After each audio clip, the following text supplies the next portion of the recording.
रूस की फौज के काफिले का एक ऐसा वीडियो सामने आया जिसने यूक्रेन की फौज की टेंशन बढ़ा दी। रूस बहुत बड़ी तादाद में सीमेंट से बने बंकरों को यूक्रेन में भेज रहा है। रूस की फौज की ये तैयारियां हैरान करने वाली हैं, क्योंकि माना जा रहा है कि रूस की ये तैयारी किसी बड़े प्लान का हिस्सा है। रात के अंधेरे में यूक्रेन में दाखिल होते रूस के काफिले का ये वीडियो हैरान करने वाला है। बड़े बड़े ट्रकों पर सीमेंट से बने बंकरों को रखा गया था। एक दूसरे वीडियो में सड़क किनारे बंकर रखे हुए भी दिखाई दिए। दावा यह है कि खैरसॉन में पिछले करीब 15 दिन से भयंकर संघर्ष चल रहा है। न रूस पीछे हटने को तैयार है और न ही यूक्रेन अपना दावा छोड़ने पर राजी है। दावा तो यह है कि यूक्रेन की तरफ से हो रही बमबारी ने रूस की फौज की हालत खराब की हुई है। जेलेंस्की ने पिछले हफ्ते ही दावा किया था कि वो खैरसॉन को रूस से छीनने का जल्द ही ऐलान करने वाले हैं। जंग के इस मोड़ पर हजारों बंकर पहुंचाने की पहेली यूक्रेन को परेशान करने वाली है, क्योंकि माना जा रहा है कि खैरसॉन को रूस किसी भी कीमत पर अपनी मुट्ठी से फिसलने नहीं देना चाहता। इसलिए वो यूक्रेन पर पलटवार करने के लिए पूरी ताकत लगाने पर जोर दे रहा है।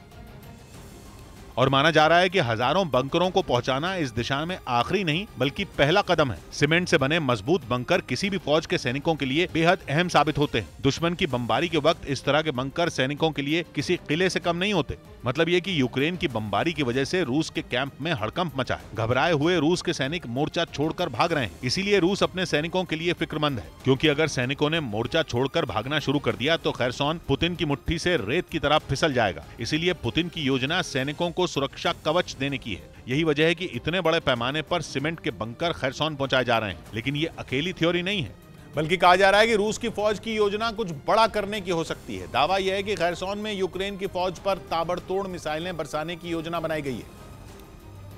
और इस बार मिसाइलों के ये हमले ऐसे होंगे जो यूक्रेन की फौज के छक्के छुड़ा दें। मतलब ये कि यूक्रेन की फौज खैरसॉन को छीनने का सपना ही भूलने पर मजबूर हो जाए। इस दौरान रूस के सैनिकों को महफूज रखने के लिए ये बंकर जरूरी हो सकते हैं। जबकि सोशल मीडिया पर तो यहाँ तक दावा किया जा रहा है कि पुतिन की तैयारी केमिकल वेपन के इस्तेमाल की है। इसीलिए सीमेंट से बने बंकर रूस के सैनिकों तक पहुंचाए जा रहे हैं। माना जा रहा है कि खैरसॉन में रूस और यूक्रेन इस वक्त पूरा दम लगा चुके हैं। वहाँ दोनों सेनाओं के बीच संघर्ष जल्द ही किसी नतीजे तक पहुंच सकता है। रूस से घबराए यूक्रेन के पड़ोसी और नेटो के सदस्य पोलैंड को अपनी रक्षा के लिए किसी भी कीमत पर अमेरिका से परमाणु हथियार चाहिए। और उसकी घबराहट का अंदाजा इसी बात से लगाया जा सकता है कि वो अमेरिका ही नहीं दूसरे देशों से भी घातक हथियार खरीदने में जुटा है, जिसके तहत उसने तुर्की के खतरनाक बायरक्तार TB2 ड्रोन को अपने हथियारों के जखीरे में शामिल भी कर लिया, जो यूक्रेन जंग के शुरुआती दिनों से ही रूसी सेना के टैंकों और बख्तरबंद गाड़ियों के लिए काल साबित हुआ है। इसकी मदद से किए गए ताबड़तोड़ हमलों की वजह से कई मोर्चों पर पुतिन की फौज पीछे हटने को मजबूर हुई।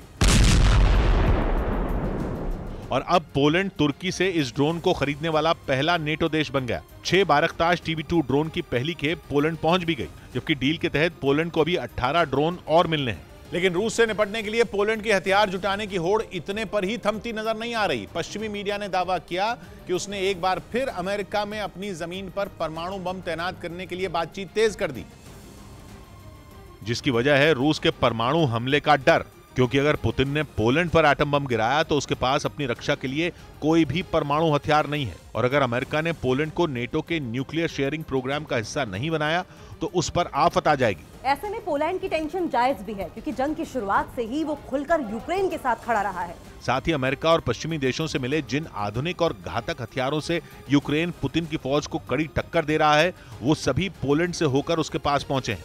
और यही पोलैंड के डर की सबसे बड़ी वजह भी है, क्योंकि पुतिन लगातार ये कहते रहे हैं कि ऐसे हथियार जो रूस के लिए खतरा साबित होंगे उनके लिए नेटो देशों को बड़ी कीमत चुकानी होगी। और अगर पुतिन की परमाणु हमले वाली धमकी हकीकत में बदल गई तो उसका पहला शिकार पोलैंड बन सकता है, क्योंकि रूस और पोलैंड के बीच की दूरी करीब 5000 किलोमीटर है। यानी पोलैंड पुतिन के परमाणु हथियारों की रेंज में है।